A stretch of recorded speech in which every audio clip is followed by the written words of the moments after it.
I'm gonna take a deep look at everything this mod has to offer. What does it mean for us, the gamers, to have access to stuff like this? What does it mean? As someone who's a gamer, a journalist, and I think it is my responsibility to take a peek at this mod and share it with you. Is this a fun and innocent mod to play around with and have a good little time? Or is this opening the gates of hell? Are we going to die? The thing is, I'm a bit old-fashioned, so I'm not gonna go straight into it, you know. I gotta butter her up first. Now let me think. When I imagine the perfect girl for me, she just got done baking a fresh homemade pie. Oh, she's got the pie in the window. Alright, don't panic. I can figure this out. Wait a minute. Oh, what is that delicious smell? Hold on.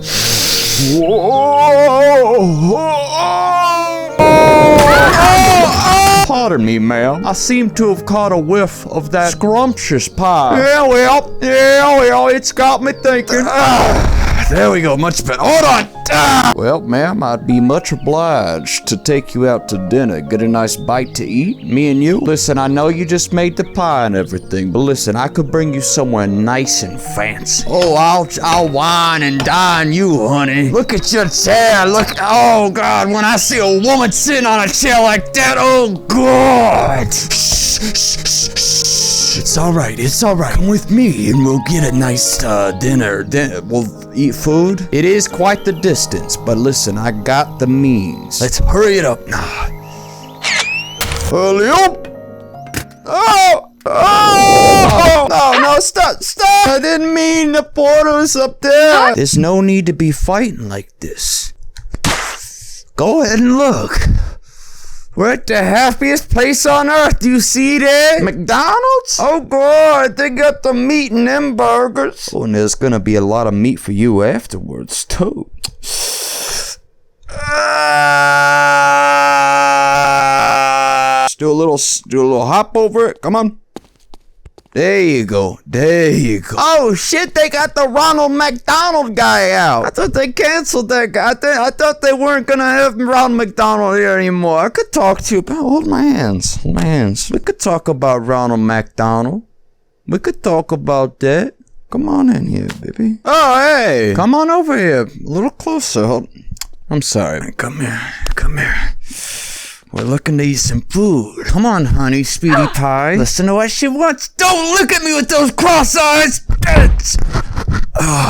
They're clever dudes here at McDonald's. Don't ever underestimate McDonald's. This is the perfect length. Make sure you can't get a slap on them. They're always thinking one step ahead of the chief over here. I'm sad to say it, but they're always thinking one step ahead. Come on, baby. Time to go take a seat. Sit down, you're embarrassing me when I have to do this, but okay. Blade of disability. Okay. Being a man means taking care of your woman. When she is too disabled to hold her head up, you just gotta weld it straight. Real talk, guys, let's talk about this. What is going on with this, alright? I guess you could say it was to be expected. You have a VR game, and the first thing most people's heads go to, whatever the meme is, here's a bunch of memes about it. I'll put them up here now. You've seen them. You know what I'm talking about. Man, so you think back, you're 13 years old, if you were given unrestricted access to the internet. Hold on, wait a minute. And man, once you start, man, it just gets worse and worse. It's like that South Park episode, if you've seen it. Don't understand. I need the internet to I got used to being able to see anything at the click of a button, you know? Once you to Japanese girls each other's you can't exactly go back to Playboy. Interracial click. Click on that. Brazilian click. Nope. No, this isn't gonna work. So, I mean, if we were born where we didn't have access to this stuff, man, a lot of us might be normal guys over here, but a lot of us, you know, we suddenly find these ridiculous schemes of the weirdest combined with other where it's this abstract notion of, like, why, evolutionarily speaking, why the fuck? Nowadays, you're going to be able to spawn someone, and you're going to be able to do whatever you want to do, man. And they literally don't move. They don't resist. They just sit there. It's literally your imagination that limits you. And oh god, oh my god, guys, I think we're opening the doors to hell. But then you look at something like ChatGPT. You look at AI, and soon they're going to be implementing that into video games, which is going to be super cool, man. Like a GTA, imagine a GTA where it's not all the same lines that all of the civilians voice out, because we have things like Siri, Google, whatever, and we have something like ChatGPT where you could type something and it respond as if it's a real person. So you could have it be any person that exists and has enough recorded material, like any famous person where they have enough recorded material where an AI can listen to their voice and recreate their image, all the intricacies of how they are as a person. That's doable right now, man. And so where does that go from there? You just make it more real over time. And this is the scary part, man. So even if they aren't conscious right now, even if that's not the case, we will make sure that's the case, man. You know, have you seen the movie Ex Machina? And so, man, right now, these 15-year-olds are making these mods. Right now, it's very limited where you just have grab, move, you know. You look at Neuralink, right? One of their demonstrations where they had a Neuralink in the pig's head, in the motor area, the area where it's moving its body. And what they did is they just scanned all the information. It was just random, all these things firing. And then they also scanned the physical location of all of its body parts, you know? Combine those things, figured out, okay, it saw the patterns. It's like, okay, when the brain synapses are firing in this particular way, it just so happens the legs are doing this, you know? They're at this position. So they were able to demonstrate just from a Neuralink in the brain. It had no sensors outside of it, like cameras looking at the pig. Just from in the brain, it was able to create nearly like a 1-to-1 3D model of how the pig was moving. It was walking on a treadmill, and that was just from looking at the state of the brain. Do you like anime by chance? Sword Art Online? Full dive. In VR, the term full dive came from that thing, and it basically means you're not moving controllers, you're not moving your body at all. Imagine a dream. You're moving your body how you'd move it normally, and then in the VR, that's how you're moving, and also you feel all the sensations that you'd feel from the outside world. So that's one piece of that puzzle, like a major piece of that solved, where we would have a Neuralink in our head, and even if we're not moving, say we figure out whatever mechanism it is that makes us stop moving when we're asleep. We have a word for whenever you're stuck in this state, sleep paralysis. If we're at this state where we have Neuralinks in our head, you would be able to just kind of shut your body down, same as you're sleeping. You would have the Neuralink in, and it would recognize how you're moving, even though you're not moving in real life. Your brain is firing, and it would map that directly. And then that would just be how your 3D character, your avatar in the game would be moving. I think the difficult part will be to write things to our brain. So this thing will be able to read and write to our brain. The motion of our body would be completely something that it's reading from our brain. So it's not putting something into our brain. It's not firing the synapses itself. It's just reading what our brain is doing. I think the scary part comes, and I'm talking scary, man, whenever we try to make the brain experience things, all right? So it'd be kind of the same setup where you are looking at the physical body with tracking cameras and then relating that to the way the brain is firing and letting AI figure out, okay, every time it fires like this, they're moving like this. It'd be kind of the same thing where we'll have a display in front of our face. It'll be reading our visual area of our brain, and it'll show like a circle in this color right here. It'll show a square in this part. It'll show a moving object. Like, it'll show all combinations of possible visions in the screen, all while reading what the visual area is doing. And so with that, the AI will be able to figure out, okay, every time they see this kind of object doing this kind of thing in this kind of way, it's firing in this pattern. And in theory, you would just have to fire those synapses in that sort of way to recreate that in your visual field. And I mean, already they're doing this using fMRIs.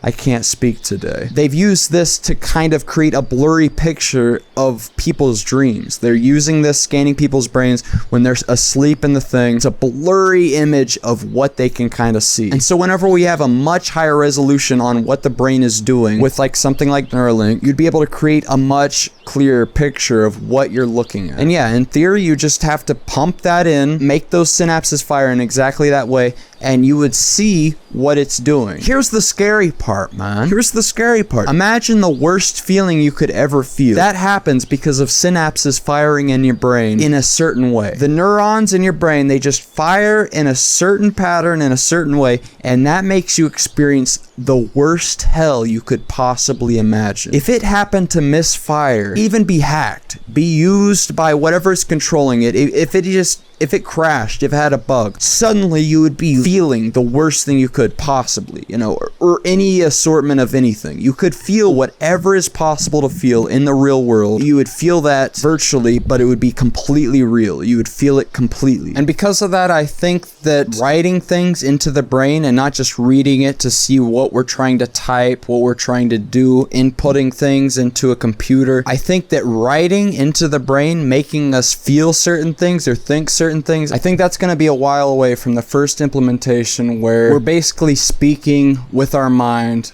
what we're wanting to do, what we're wanting to type. So at first, I'm talking within 5 years, but maybe 10 years, because the thing with AI, man, it's going to be able to solve all these scientific problems. It's not going to be able to do the engineering, but also maybe it's going to be able to show us the form of whatever the contraption we have to build is. So basically right now with the technology we have, if there weren't limits on, like having to get approval to test on people and stuff, basically right now with the technology we have, we could do a full body dive, like a full dive into VR. It would have to put us into that state where we're asleep, we're not moving, but we have a VR on our head. We'd still be using a screen wrapped around our face to see things, and we'd be using physical haptic devices laid around our body to feel things. Because same as vision or anything, if you're gonna write that into the brain, we could say, okay, every time you feel this sensation or a hot sensation, that sensation could be literally like one step away from feeling it get cut off. So at first we're just gonna have physical, devices laid over us to make us feel certain sensations, but all our inputs, all the things we do will be happening in the game, in the simulation, whatever you want to call it. If you're still watching this, by the way, thank you, man. I've been wanting to talk about this for a while. I'm kind of stupid right now, so I'm having to say things a lot and try to get them right, but thank you, man. And honestly, man, I'm talking about these things being scary, but truthfully how I feel is so optimistic. I think this is gonna be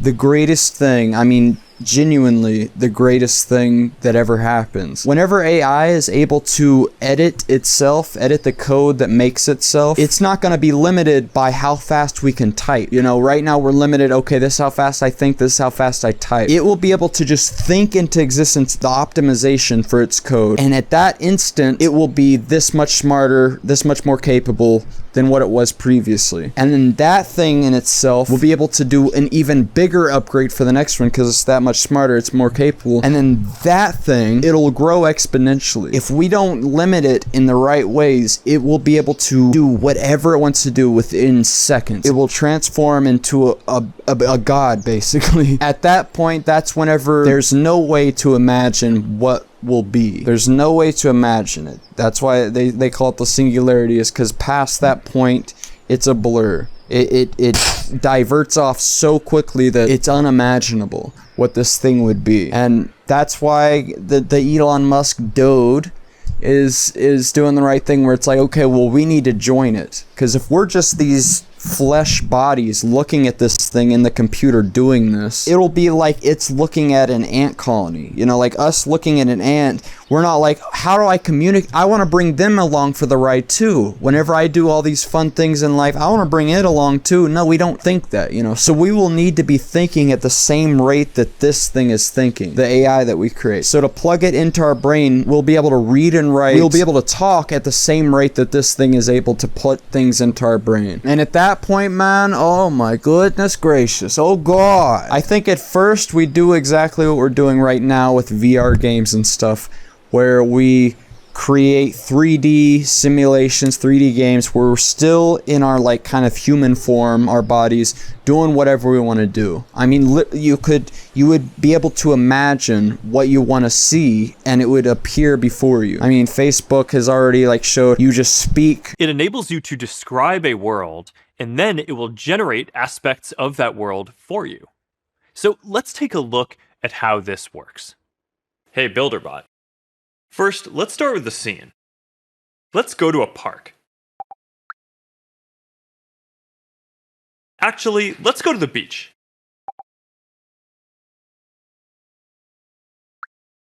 Pretty good. But again, it would be able to read what we're thinking before we say it. So you just think into existence whatever you want to experience in that realm. As things progress and we're able to write to our brain, we'd be able to say whatever we want to feel. Literally, like whatever emotion we want to feel, whatever sensation, we could just imagine it and it happened. And I think what happens once you become something that can think into existence whatever you want to feel, suddenly stuff starts to not feel as real, you know? Because imagine you want to watch a scary movie. People like to watch scary movies, they like to play scary games, they like to experience bad things, you know? And with this, you'd be able to make yourself be the character. You'd literally feel and experience what's happening around you. But imagine it gets too scary. You'd just be like, boop, stop, I'm out of it. No more. And you'd be able to do that with any emotion that you don't want to feel. So you'd always be able to make yourself feel the most sublime emotions you could possibly feel at any moment. And I think this moment right here is where we figure out the best way to create a game, a movie, an experience that feels real is to not remember where we just came from. Imagine, okay, we're gonna watch this movie together. We're all gonna experience it as this character right here. But we can't remember that we're watching a movie. It has to feel real. So you enter a thing where you forget where you came from because memories and everything in your brain is within the computer, whatever the substrate is that creates this computing, you know. It would be something you could control and edit. So you'd be able to forget where you came from and then experience it as if you're really that. And suddenly if you have no idea where you came from, suddenly everything's very real, you know. You have no idea, if I die right now, am I just dead forever? There's no way to know if I die right now. No, I just exit the game and I wake up, it's gonna be over. I think looking at what we do right now with experiences, with virtual reality, with movies, trying to make it as real as it can be, I think this is for sure 100% going to happen. Where once we can edit the brain, we are going to make it to where the thing feels as real as possible. Where we don't remember that, oh, we're gods that can just think this into existence. We feel it for real. And it can be the worst experience possible. But same as we wake up from dreams, when we sleep at night and we wake up, it could be a scary dream. Once you wake up, suddenly this life feels so much more real than that one. I mean, whenever you're in a dream, you don't remember that you just went to sleep. You have no idea how you got there. It feels real. But once you wake up, you look back and you're like, oh, that was clearly a dream. I mean, it didn't have as impactful of a sensation as this reality right now. I can pinch myself. I can feel this reality way more than that one right there. And in the same way, we'll be able to create these realities that are as real as this one feels. But once we wake up, our minds are this computer, this hive mind, where we're not just talking in a 3D space. We're able to think thoughts into each other's head. We're able to send emotions, full experiences.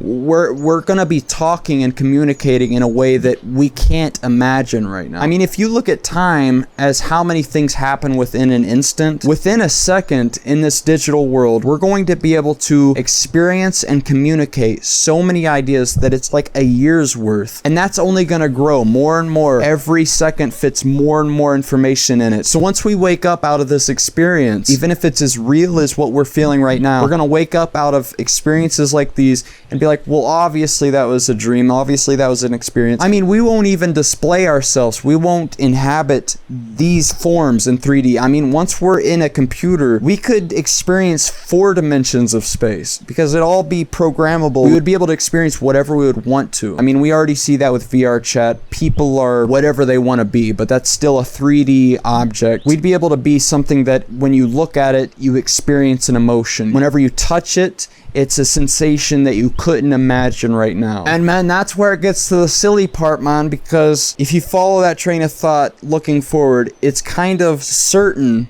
that will happen, that we'll be able to create these realities. What are the chances that this is the first ever universe that just popped out of nothing, instead of one of the universes in a line of cascading simulations simulating other simulations, what is the chance that this thing is the same as what we will end up creating for ourselves? And I think certain clues are, you look at the many worlds interpretation of quantum mechanics, where the double slit experiment type stuff, where you send two particles through it at different times, but they end up interacting with each other. They seem to interact with every possible route that the particle could have taken. It seems to show that all of those realities are real. All of the possible ways that that particle, the photon, could have traveled did happen. So every interaction, I mean, people talk about the multiverse. It's portrayed as every time you make a decision, you know, time splits, where this one you made this decision, when this one you made that decision. I mean, that's like a macro scale of like our interaction using our thoughts. But this shows that no, at the quantum level, individual particles, every time something interacts, all the possible ways that it could interact and shoot off, it does happen. So it's not like limited to our decisions, which that happens too. But no, there's going to be this universe right now, and there's going to be this universe where, you know, like 40 billion light years away, one atom is, instead of this point, it goes and goes over to this point, you know, while everything's shaken, it goes over to this point. So that one, this whole universe, there's one where that atom went to where it does right now, and one where it went to there, and that's a whole different one. And also one where that one and this one way over here did this, and all possible interactions, oh God, you know, it's suddenly like, oh Jesus, every possible, oh God. And also from the double slit experiment, it says that all of these particles are in a probability space where it's not like right here, it's where it's like most likely to be here, but out from there, it's less and less likely to be out here than right here. And as soon as you measure it, then it suddenly goes, it's right here. I kind of imagine that as like you're in a video game and you're looking this way. All the things on your screen right here are rendered, not over here, you know? Because it would just take up more computing power to render literally everything when all you're doing is looking this way. And I mean, man, that maps eerily on to the whole notion that these are simulations simulating other simulations. And then you think, man, you know, I mean, this is going one step ahead where it's kind of gets, I mean, all of this has sounded silly, right? But then you go one step ahead where, you know, Joe Rogan, he talks about DMT. Have you guys heard about it? I'm sure you guys have heard about it, the meme. Have you heard about the meme? Have you heard about the meme? At this moment, it is known that in our brain, DMT is produced. It's same as serotonin, dopamine. DMT is created, and it's thought, at the moment, it's thought that that has a role in when we go to sleep. That's what creates our dreams. So DMT is the thing that creates our dreams. And DMT is apparently found in basically every living life form, even grass. I don't think there's been a thing we've tested that hasn't shown DMT in its system. Okay, so DMT is what gives us our dreams. And also, if you smoke a bunch of it, suddenly you're in this space where there are entities that aren't represented by our 3D form. They're these impossible They're these impossible geometric shapes where all they are doing is shouting love towards you. Suddenly, once you're there, a lot of people report that it feels like you're home. You recognize the space. You're like, oh, a lot of people when they do it, they suddenly feel like they died. Also, at the moment, it's said that whenever we die, DMT is dumped into the brain. Whenever you have a near-death experience, DMT is flushed into the brain. You smoke a large amount of it, and suddenly you're in this space where it's like, oh, I died, I'm back here now. And you're talking to all these entities that aren't speaking like we speak, but they're sending thoughts into your brain, and things are happening 1,000 times a second. And you look at the societies that have used this traditionally, and they call them their ancestors. When they go on this trip, they're talking to their ancestors. Man, oh man, my perspective, man. I think we found it, man. I'm confused at how people aren't running up and down the street screaming like, oh shit, we found it. Guys, everybody, we found it. I know I've rambled, but man, I've wanted to say this to my Akinder community. Because this is what's been going on in my mind for like a few years, you know. This, all at once, I kind of thought, oh my god, it's a simulation. Even though I've heard that said so many times, first time I heard it, I was like, that's literally the same as any religion. There's no way to prove it. You're just saying, this is where we came from. And all you have to prove any of that is, oh, we're here. But so that means you don't know. You have no clue. But it's using the logic of, okay, of course we can't know what's behind us, but looking forward, this is for sure what we're going to do. Okay, if that's possible, if that's what we're going to do, that's describing what we're experiencing right now. And then you use the different interpretations of quantum mechanics, physics happening right now, and then you compare that to, okay, well, DMT creates these experiences. It seems like, man, it's kind of fantastic, man. It's kind of the best news in the world, man, that we don't die.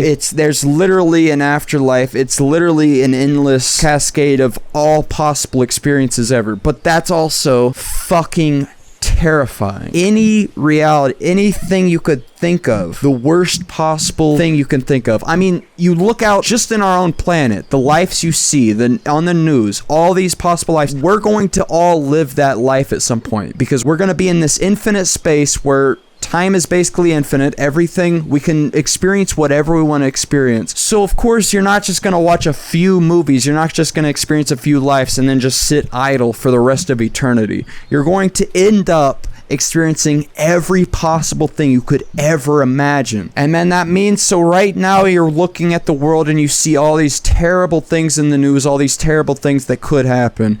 And after this, that's gonna be my turn, you know? But also, man, I think that's looking at it with a very limited sense. I mean, we're in this reality, so this feels as real as it could be. But I think as soon as we wake up, we're like, oh, that was just a dream. Same as we look at dreams, it could be the worst possible thing when you're experiencing it, but you wake up and you're like, oh, that was just a dream. These things are going to feel as short as dreams feel to us in this reality. So it's scary right now to imagine it, but I think once we're out of this, I think in reality, it's the biggest blessing of all time. I think to have this ability to experience all things, because once we're in a reality where we're gods and we can experience nothing but good, we would need the duality of here's something bad so you can experience what's good. Some of the implications of this are none of us are ourselves as we view it. You look at a loved one and you are as much that person as they are you. This is just a simulation, happenings, you know, matter doing what it does. I think maybe there's some kind of steering as things are rendered the first time, because there's tons of weird synchronicities that happen to make things feel like they're connected and that things go along a story rather than it's just all being random. Have you seen the movie Inception, where it's dreams within dreams? The dude is basically talking about this same kind of thing. So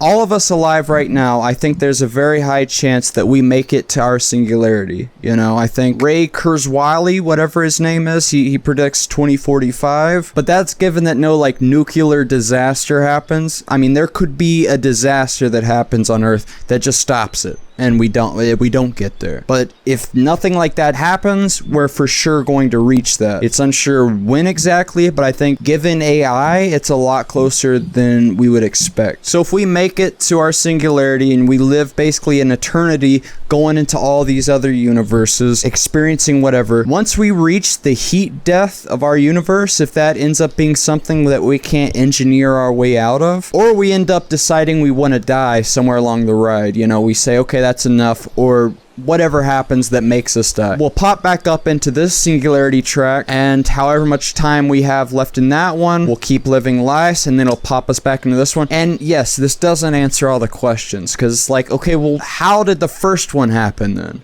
Is there a first one? Why is there anything rather than nothing? Like, what the fuck is happening? And yeah, man, I think that maybe there's one instance, I think maybe time is circular, where these things cascade seemingly like infinitely long, and you live literally every possible mathematical reality that's conceivable. And then at the tip top, you end up coming back, and I think a scary possibility maybe is that we're all one entity that split itself up into all possible interactions with itself to not feel lonely, you know, or something scary. So once we get back to that beginning, I think then it explodes again and goes maybe. I have no idea about that. And obviously all of this is like, obviously I have no idea about any of it. But I gotta be honest, I think most of it is, I'm certain that some version of that is true. That this is something that continues on, which is so silly because, I mean, goddamn, I was probably like 6 years old when I went up to my mammy. I was trying to get her to admit, is Santa Claus real? Because I was like, there's no way, man. There's no way. And she's like, fine. No, Santa Claus is not real. And I'm like, Jesus too? And she was like, no, Jesus is real. And I'm like, what? But they're both magic. What are you talking about? So, I mean, at a very young age, I was like an atheist type of guy. So it would be so ridiculous to imagine myself then and say, oh no, because of us existing, it proves that we came from this thing that keeps happening or whatever, you know? Another way of looking at it is the only time we look out at nature and see some kind of system, some kind of moving system, you know, like an organism. The only way something exists like that, it didn't just pop up first time. It had some kind of process that was having it create more of itself. It's always it creating more of itself, whether it's asexual, it's creating itself. And I think the universe, I mean, I think there's a theory that's called like the evolutionary universe or whatever, but the universe is here because it creates more of itself. And I think that it's a better bet that we're somewhere far along the journey rather than being one of the first incarnations of this thing creating itself again. All of that's to say that whenever we see people making these NPCs, whenever I see people making these NPCs with biggins laid out like that, where we can just go in and grab it, I think that's going to lead to some scary places where it's a whole other, you know, slavery type thing where people are like, no, these aren't real, so I can have them. And they're not going to be physical objects matter where they have to place them in some kind of location. They could have their own computer stashed away and they could click a button and spawn 1,000 of them, you know, and just do whatever they want, man. It's going to be very scary. God help us, please.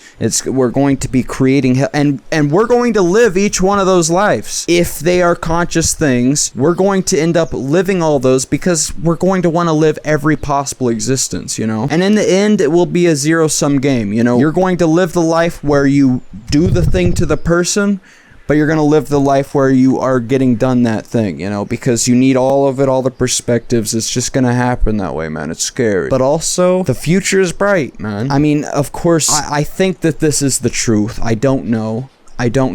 And I don't know everything. This is just, even if it sounds very specific, I think this is, in my mind, this is a very rough, just general progression of things. There's no way to know, like, once you get there, what the process is going to be. I mean, once we die, is there an offloading procedure? Is there, you know, do we get to wake up and decide the next one to do?